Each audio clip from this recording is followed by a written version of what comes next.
So guys, for the first method, you want to head over to search and type in Teams. Now you want to click on app settings. And then once you're on this, you want to scroll down and then click on terminate.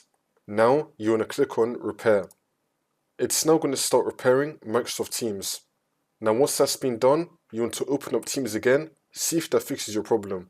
If that's still not working, then for the second method, you want to come back into the Microsoft Teams app settings and you want to click on terminate again, and this time you want to click on reset and then click on reset again.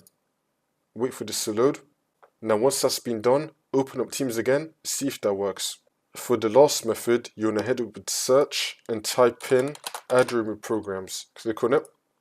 And now once you're on this, you want to scroll down and then find Microsoft Teams. You want to click on the three dots and then click on uninstall. And then you want to uninstall Microsoft Teams. After you uninstall Microsoft Teams, you want to re-download it again, either from the Microsoft Teams website or from the Microsoft Store. Hopefully one of these methods will have fixed your problem.